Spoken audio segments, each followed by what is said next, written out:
Hi guys. So this is kind of new for me, but watch me cook.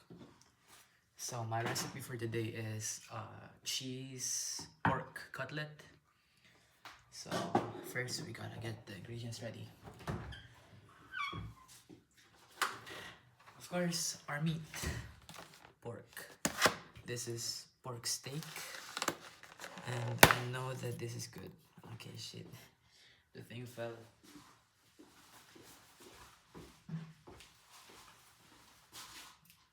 I got a knife, but I don't want to use it. I'm gonna use the scissors, whatever.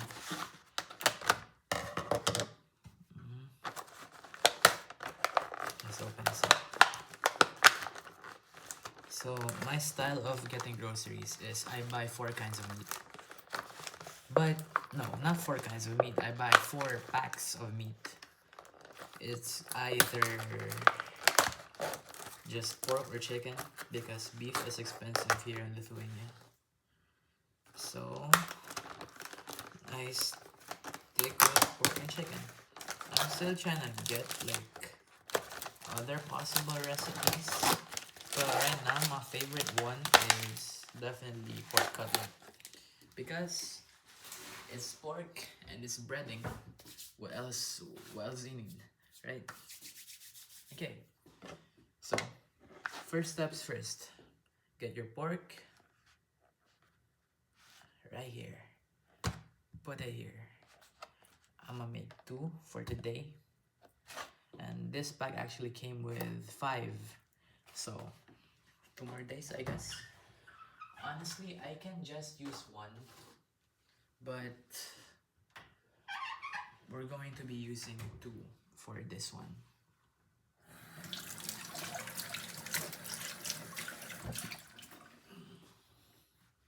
Okay. Next step, you need to get your flour ready. So, get a container. This is just a reused container from when from when I bought marinated chicken. And wait, before we do this, salt up your pork first. Put salt and pepper, or honestly whatever you want. It's honestly up to you.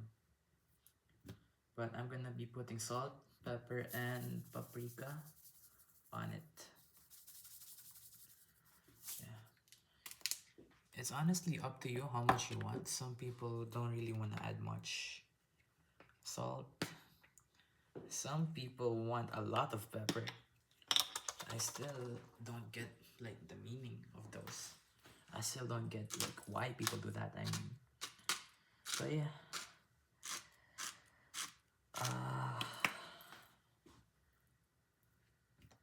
And then I heard in terms of pork, you have to put salt and pepper 15 minutes before you, at least 15 minutes before you cook it. Either that or right before you cook it. But I don't know, I just heard. In my opinion, if it tastes good, it is good, right? So let's put some flour. I'm gonna put 3 scoops of flour. And don't be scared if it might be too much, because of course you can reuse the breading. You know, some people like to use eggs in this, but not me. I'm not that kind of person. Oh, I forgot the paprika.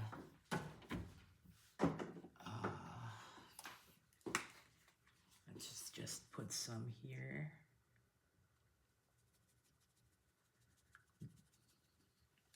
And on the other side too.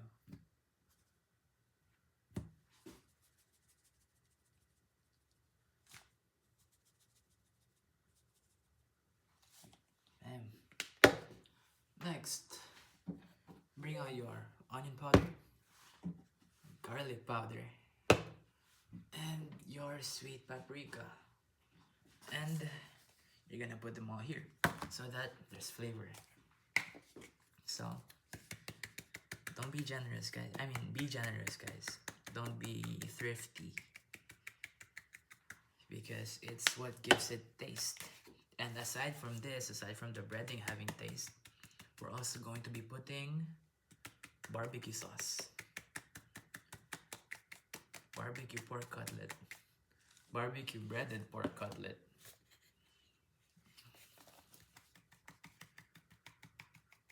You know, I just got back from the grocery store a while ago, and my total reached 25, which is 5 euros above what I usually spend.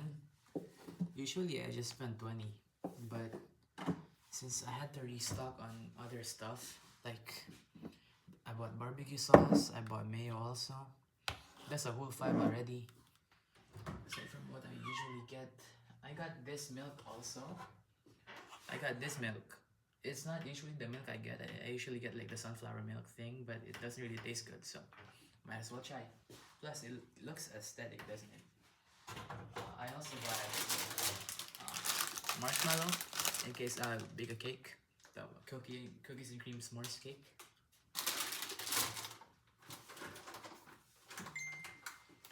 Then I got chicken breast and marinated chicken. This one is when I'm lazy, I just throw this in the oven, or I cook this for 5 minutes on both sides.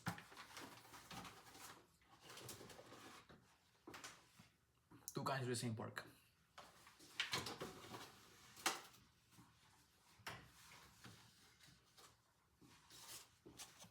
Eggs.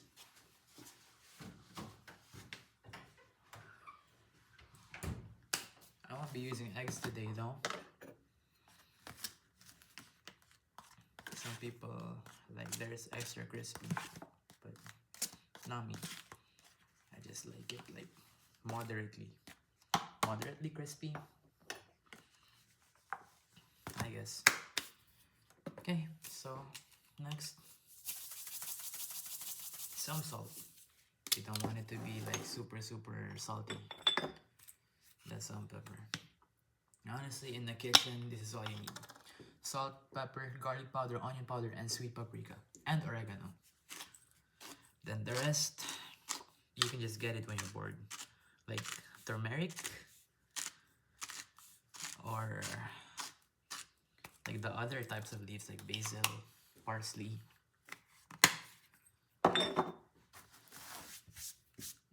I'm actually craving steak right now, but every time I try to cook steak, it's not good. Like, it's not that chewy red kind of steak that people usually go for. But yeah, we live and we learn is the motto, right? Okay, so I know it's kind of unhealthy, but we're going to be using vegetable oil here. So I'm just gonna heat up this pan to medium heat. My mom always taught me not to use more than medium heat when cooking meat, because you have to watch it carefully, and so that when you put the meat in, it doesn't like explode all over the place, right? This is also why I set up like a wallpaper out of magazines in the kitchen. So let's put some oil to the point where it covers the pan fully, but only that. Don't put way too much. And once you're done with it, you get the container and reuse it. But this one's low-key old, so I'm gonna be throwing this away and cleaning it.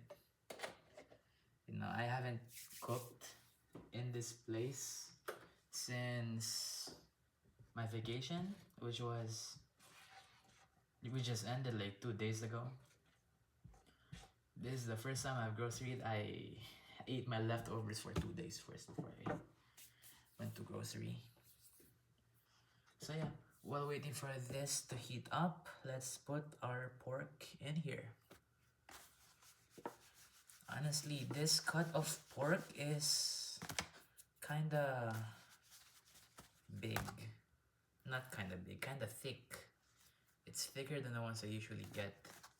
So maybe we'll get a different result with it, maybe. I don't know, we'll find out. So I think while that's happening, I'm gonna go ahead and wash the dishes for a bit and cook rice also. So priorities. Let's watch first. You know, I'm still not used to the cold. I mean, I'm getting used to it, but like, I got used to it fast, to be fair. But it's like, it's a different feeling from the cold of other places. Like, the cold here is to the point where you don't want to get out of bed because you feel so nice and warm under your blanket, if that makes sense. And I just feel really lazy when it's like way too early in the morning. So yeah, it's always a struggle every morning. That's why whenever I go to school, I'm always in a grumpy mood. I mean, not school, to uni. I'm always like in a really grumpy mood. Oh, and another thing that I'm gonna be doing is I'm gonna wash my aqua flask. But in order to do that, I need to get baking powder, which I have. I think. Okay, I have. I was going to say I need to buy it. It's there. So, um, and while I'm washing the dishes, I always got my eye on the pan. Because the moment it starts sizzling, it means that the meat is ready to go. And it usually doesn't happen until I'm done with the soap stage. But hey, it's been a while since I cooked, so I might mess the timing up. It's like that chef thing. I mean, who am I to say chef stuff? Right? I'm just a person cooking for my own food. But it's like that intuition thing. Like, for example, in Taekwondo, you know when your opponent is in a striking distance. You know when you can kick. You know how long your feet are and how far you have to be from the opponent before you can actually kick them. Damn. So yeah. Speaking of kicking, I've been thinking of going to kickboxing, but I haven't gone to like an actual gym yet, but I'm planning to, and I don't have gloves also, so I need to get one. I wanted to say something about how I think I have arthritis with the way I don't, like, sometimes my grip strength lacks in certain situations, but I don't know if like how to diagnose yourself with arthritis. I don't want to go to a doctor either because if I found out I do, it'll be like I'd be really hard on myself and I'd have my things limited. I'd have hobbies or other things that I'd like to do will be taken away from me, like professionally. But if I don't go and I don't know if I have it, I can still do it. Like if I'm medically diagnosed, I'll think to myself, I have to follow everything the doctor says. But if it's not diagnosed, I can do whatever I want, right? So I'm low-key afraid to get it diagnosed. You know, in Saudi, I had a punching bag that I always hit bare knuckle. I don't wear gloves when I do bag work on that punching bag. And it was really hard when we first bought it, but now it's really soft in certain areas. Whenever I throw a punch in that punching bag, I like throwing body shots. I like striking the lower part. Like slipping, boom, body shot, slip, boom, body shot. So it's always the body that's damaged, which is why the body now is soft. So I think, and this started happening like 2 years ago, the punching bag being soft in the body area. And at that point onward, whenever I hit the body, I just feel the hard plastic core of the punching bag. So I think that's also when I started feeling like losing grip randomly and shit, like signs of arthritis. But yeah, I mean, who am I to diagnose myself? I don't have like a medical degree or anything, and I'm scared, as I said earlier, to get it diagnosed. So, but yeah, just I'd just like to share that it's like a recent thing that I found about myself. So yeah.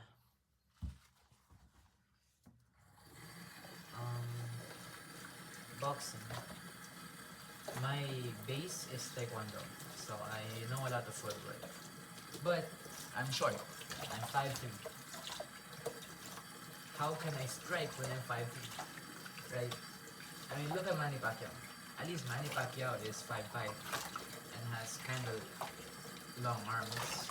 You know, me, I'm 5'3" and I have short arms, so it's kind of a disadvantage. I mean, but to be fair, Demetrius Johnson is 5'3", and he's the greatest to ever do it in terms of combat sports. So maybe I do have a chance. Just not at boxing. My parents are scared to watch me box. My parents are scared for me to actually like straight up try other combat sports actually. But except taekwondo, because they know I'm good at it. They know I have talent at it. I've always wanted to box, like ever since I was little, but I didn't want to look for any gyms in Saudi. And at that point in my life, I just go with whatever, if that makes sense. I'm a happy-go-lucky guy back then. So yeah.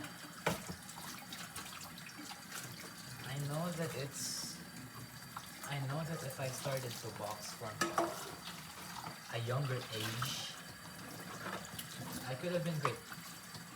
Could have. And that art is taken more seriously by the masses compared to taekwondo. In taekwondo, you got fancy kicks and tricking. That's it. You look cool in the air in taekwondo. But in boxing, you can actually strike someone down. Hey, that doesn't mean that as a taekwondo athlete, I don't got hands. I do got hands. I know for a fact I can knock people out. I mean, I've done so before with my feet. And I know my feet hurt. And your hands, when you throw a punch, you gain power from the placement of your feet. Right? So if my legs are good, if my feet are good, that means my punches are good too. I mean, look at Canelo. Canelo said all his training for the upper body is done in the gym.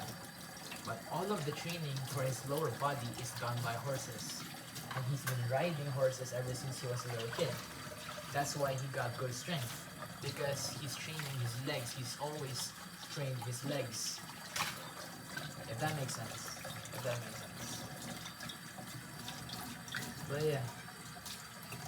Honestly, if I started boxing now, I don't think I'm able to balance it properly with the other things that I'd like to do. Because I have uni. I want to start attending like sport clubs and shit in uni. So it's half my day gone. And then I also have other hobbies like reading and art, which I split daily. The art also is divided into three, in which I split daily as well. If it's possible, I'd like to draw at least once every day. But I'm still getting used to managing my time wisely. Then I have reading, of course, literature. I love literature. Right now I'm finishing To Kill a Mockingbird, but It's been a while since I last read it, and I'm not really in the mood to use my eyes much, so probably soon. I just bought a book too by Dostoevsky. It's his greatest piece of literature yet. It's The Brothers Karamazov. If that's what it is, it's so huge, it's so thick, it's like 800 pages. But I heard from the others that it's really nice. The thing about Dostoevsky is that he just yaps a lot. He talks a lot about many topics, many philosophical topics. That's why I feel like his works should be a branch of philosophy, aside from being labeled as literature. Because he makes you feel proud of yourself somehow, if that makes sense. One of his books that I really, really love is The Dream of a Ridiculous Man, where a guy who's suicidal, I was also suicidal at the time when I read it, was like, he's so negative. He said to himself, why should I care about the world if when I'm gone it won't make any difference, right? Like, if I shoot myself now, then the world would cease to exist, at least for me. So he did that.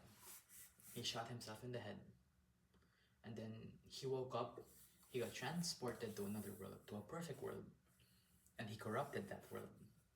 And he realized the objective of man is to corrupt. So we must love. And love he did. In the start of the story, he met a girl who was asking for help because her mother was on the ground, drunk, alone, and cold. And he didn't help. He stomped his feet and yelled at the girl. And then right after he realized, right after he had the epiphany, he went back to that same girl and helped her. You know, dreams have meaning. I made an essay about that. Before I broke up with my ex, I had a dream about her. I dreamt that she received flowers from another guy. But it's through IGDMs. Like, I dreamt of an IGDM. I know it's kind of weird, but like, it happened, it's true. And before I broke up with my ex, I read another Dostoevsky book, which is called White Nights.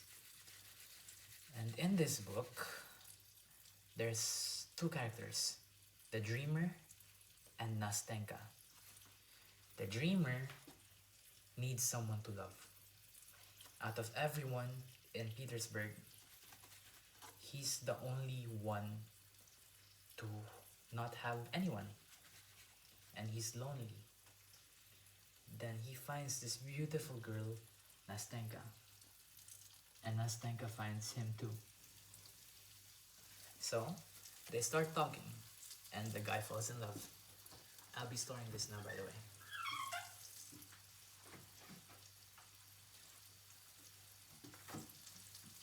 Then, after a few days of talking, oh, by the way, Nastenka never asked for the dreamer's name, so we don't know what the dreamer's name is.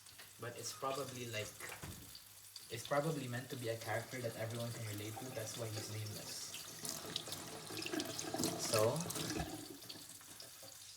after a while, we find Lorp and Nastenka.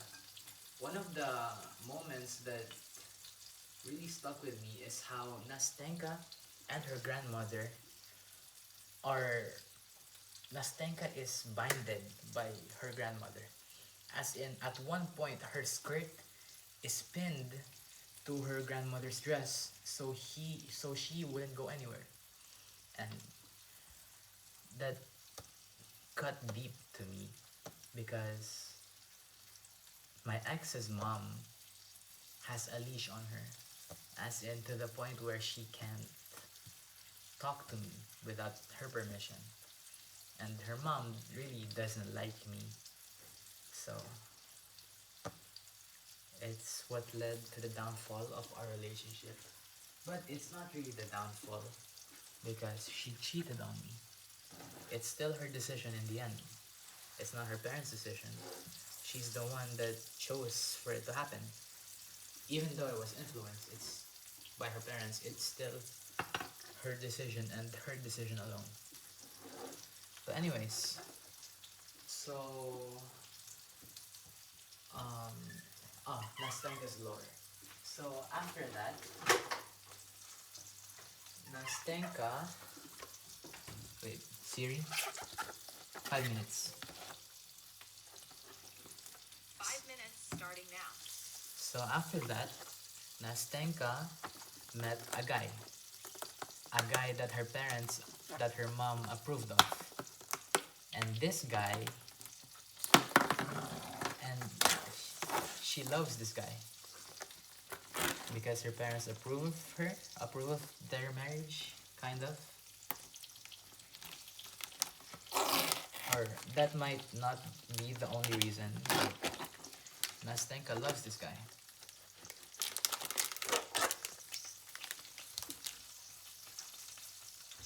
But this guy went away.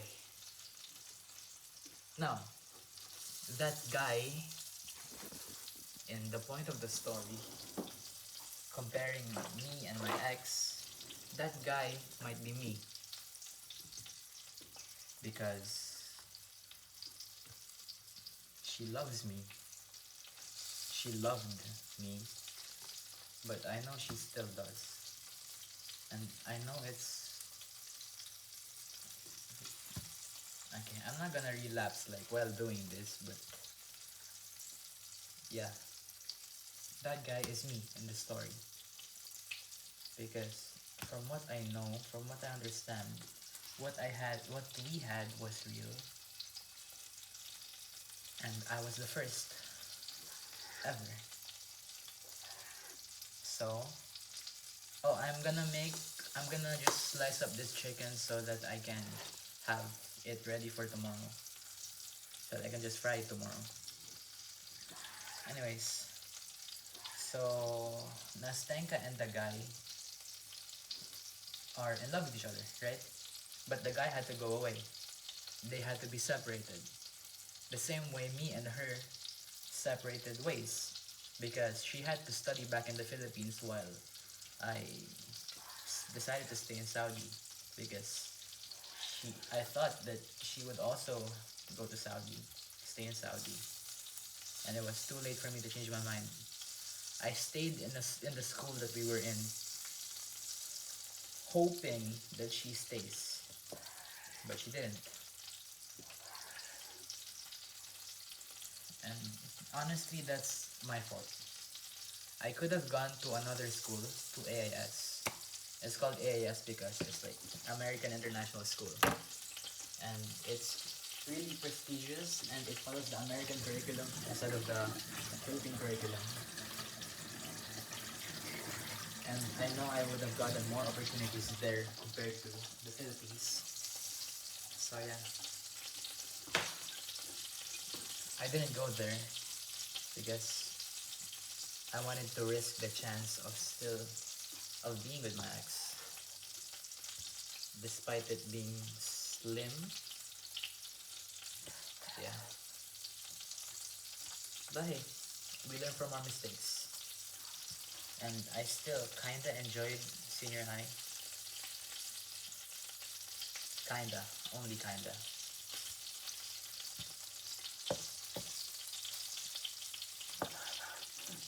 Anyways, the guy had to go away.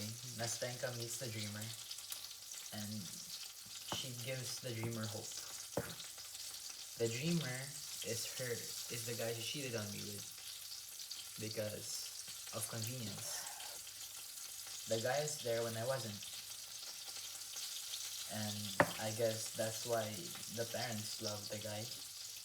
And why it fucking hurts. It does. I remember in her last message, she told me, He reminds me so much of you. But I'm me. I'm me. He's not me.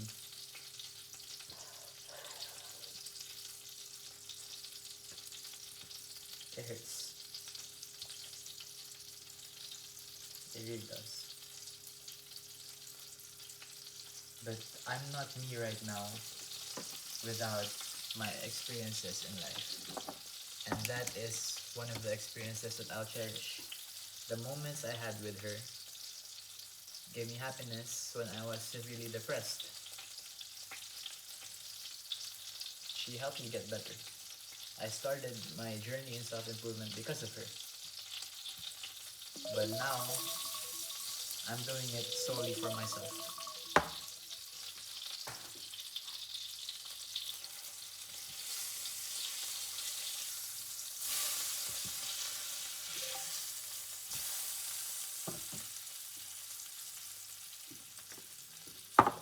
Sometimes we need to lose people in our lives to introduce new ones. We need to cut some people off so that others may shine. And that's precisely what God chose to do.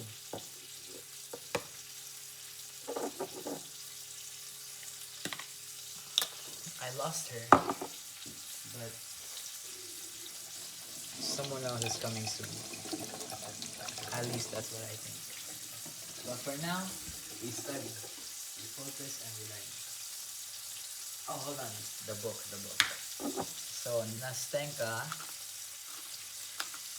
meets with a dreamer for one final night. But the dreamer doesn't know that it's their final night. The dreamer decides to help Nastenka by sending letters to the guy that she fell in love with. Because the dreamer is a simp. The dreamer loves her too much to let her go. Even if he is aiding her in her replacing him. Then they wait for the guy because the dreamer sent him a message and he's supposed to meet her in the exact same spot. Then after long hours of waiting, the guy doesn't come. As they were about to lose hope, and as Nastenka was about to get with the dreamer, the guy shows up. Nastenka kisses the dreamer in the cheeks and then goes far away with the guy to live with him for the rest of her life. And that's White Nights.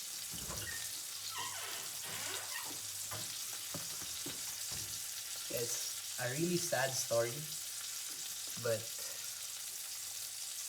it's deep and I relate with it so hard. I will recommend it to every single person that enters my life who's had a similar event happen to them, who's had a similar experience of losing someone they cherish. White Nights teaches us that not everyone is the right fit for you. And no matter how much you try to help, there will always be someone better. So, you live, you learn, and you move on. That's White Nights. But, in the story, funny enough, the dreamer actually does not move on. And the dreamer was like, the dreamer doesn't move on, but the dreamer wishes her well still. So at least there's no malicious intent. Unlike a certain someone who decided to get revenge on my ex by getting with like 8 women at once, but not physically because I'm scared of my reputation. But that's another experience that I very deeply regret. Right? I really hate myself for doing that. I've apologized to all of the girls that I might have hurt in the process. I'm not gonna get into too much detail about how I did it, but it's not. I'm not. I'm not proud of. I'm not proud of that. Oh, did I say barbecue pork cutlet? I meant cheese pork cutlet. I forgot I was supposed to make the uh the cheese sauce. Okay, I'm gonna make that soon. I'm gonna get you with the process though, with my process.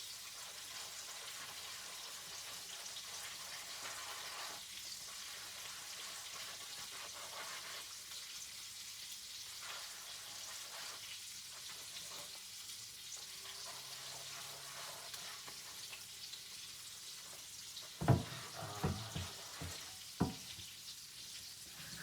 it's what I did was wrong, right? To anyone watching who finds this footage, do not get revenge on someone by taking it out on the world and the environment around you. It's bad. It's a learning lesson for me because karma bites you back. But for me, at least I stopped before anything major happened. Like I didn't meet up with them personally or anything. It's just through text. And it's honestly also their fault for falling for someone online without like meeting them first. So it's also a lesson for them in a way. But still, it's bad. Don't do it. At first, you might feel like it's an ego trip, but the proper way to get with your feelings is to move on. That's the only way. That's the proper way, and that's the only way. So that's what you're supposed to do after a breakup. You move on. But hey, I mean, if you're down to try what I did, feel free to do so. I don't encourage it, but feel free to do so. It's an experience. It's definitely an experience. It's an ego trip. It's a really really big ego trip. Like you feel like the world revolves around you. Just don't hurt anyone. Not physically, not mentally. Just live, you know?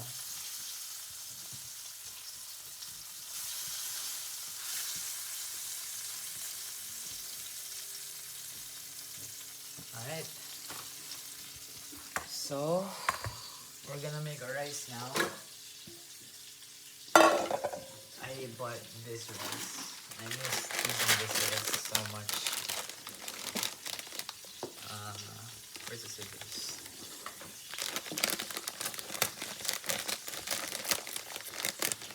I've been using another type of rice for the past few days, and it's like it's buttered, if that makes sense.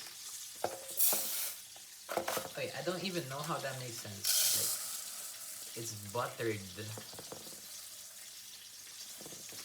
Like there's butter in the rice, and it doesn't stick together.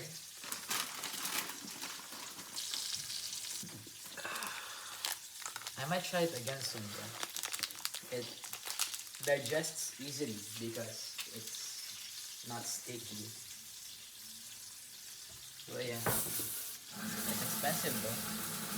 It's like twice the price of the regular jasmine rice that I'm using right now. This is €1, and that one is like €2 or like 2.5. I don't really remember.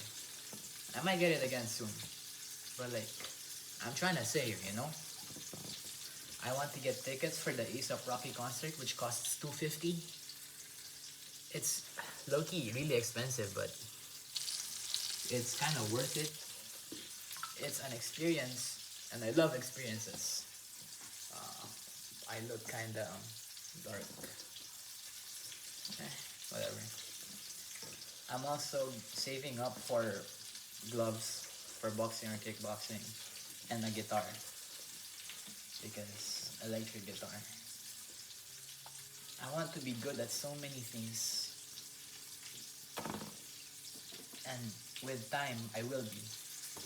But time is an important asset to have when I'm young, and I'd like to focus on academics first and foremost. Because in a new place, a new city, a new everything, the first thing that you need to do is to build reputation. You need to build reputation. You need to show everyone what you're capable of. You need to show everyone what you do. You need to show everyone that you can be trusted with certain activities. Back in my old school, whenever it's something art related or academic related, even sports related, anything that involves the brain, physical shit, but like more on the brain and more on the brain towards the physical side. Like if it's a physical activity, they rely on me to serve as the brains, right? Like I'm not as strong as others, but I can hold my ground. But they get me because of my ability to like make tactics and shit.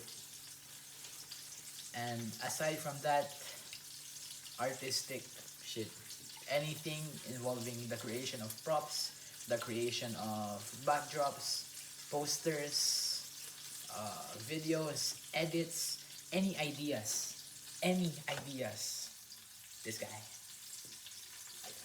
And I built that reputation because I kept helping.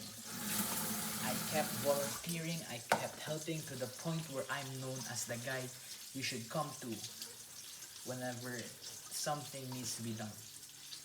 But I'm not that good at art compared to other people. I'm just always available and always ready. Not always available. They know availability is kind of like a weakness for me. I'm not always available, but I can make time. Another thing is you need to be perceived as a person who's busy. So people need to know what you're doing.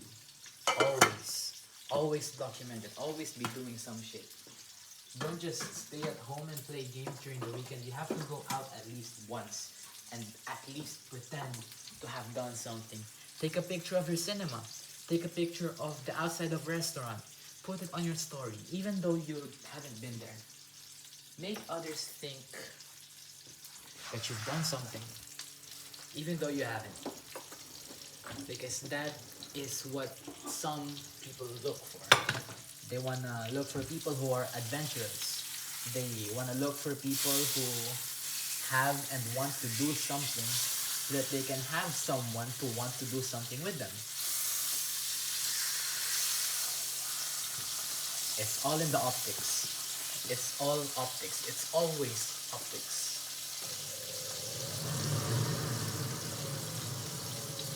Always. Now, there are times when, especially when you're new to a place, like I am right now. I'm new to campus. And I'm very picky with who I consider friends. So, what do? I just wait for the right time because I know I'm gonna meet someone that I fuck with. Patience. But to be fair, if you don't put yourself out there, you won't be able to find anyone like at all. So, put yourself out there. But you have to... It's all optics. What vibe do you want to give off? The vibe I want to give off is someone who is academically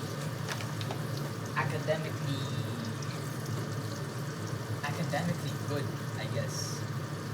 Someone you could like rely on academically, but someone who's also serious. I want to be taken serious. Almost all of the time, I want to be taken serious. So That's how I want to be perceived. How do I go about doing that? By not reciting, because I want to prove to everyone that I clearly understand everything, by acting like I get stuff even though like in reality I don't, and by initiating tasks for the group, from the group, for the group. Optics. Now, how will I make friends if that's the case? The thing is, energy attracts everyone. If your energy is good, you'll attract the good kind of people. You'll attract people with the same energy as you. So I like people that are good academically. Then I myself have to get good academically so that those people would spawn, like the spawn rate of those people increases. Okay, spawn rate slowly increases, but it makes sense, right? The chances of them coming into your life increases because that's the energy you surround yourself with.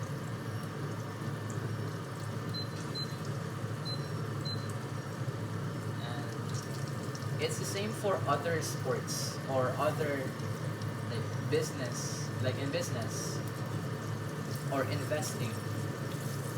Right?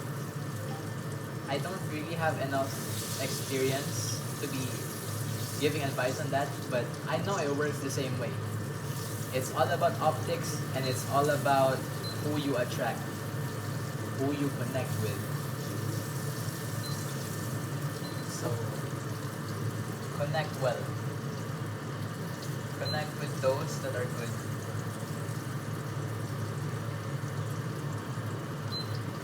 Connect with those who can help you.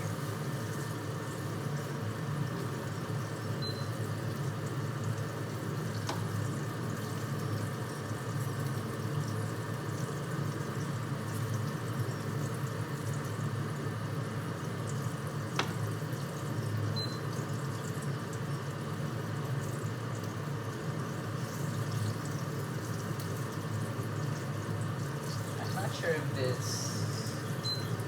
this is not working. Do you have to hold it down to do it? It's kind of a waste if the saucepan that's supposed to be induction doesn't work.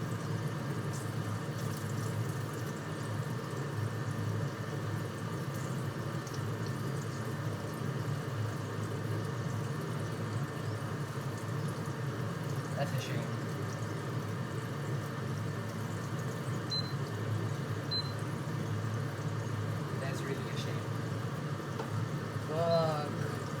The induction doesn't work, guys. I guess this will be a good plate, maybe. Like a good plate. Honestly, it is a good plate. I'm not even gonna lie, it is a good plate. I'm gonna use it as a plate instead. Or like a bowl. A bowl, a plate, whatever.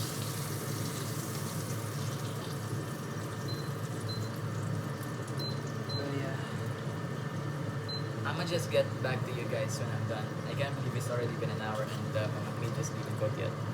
I'll see you.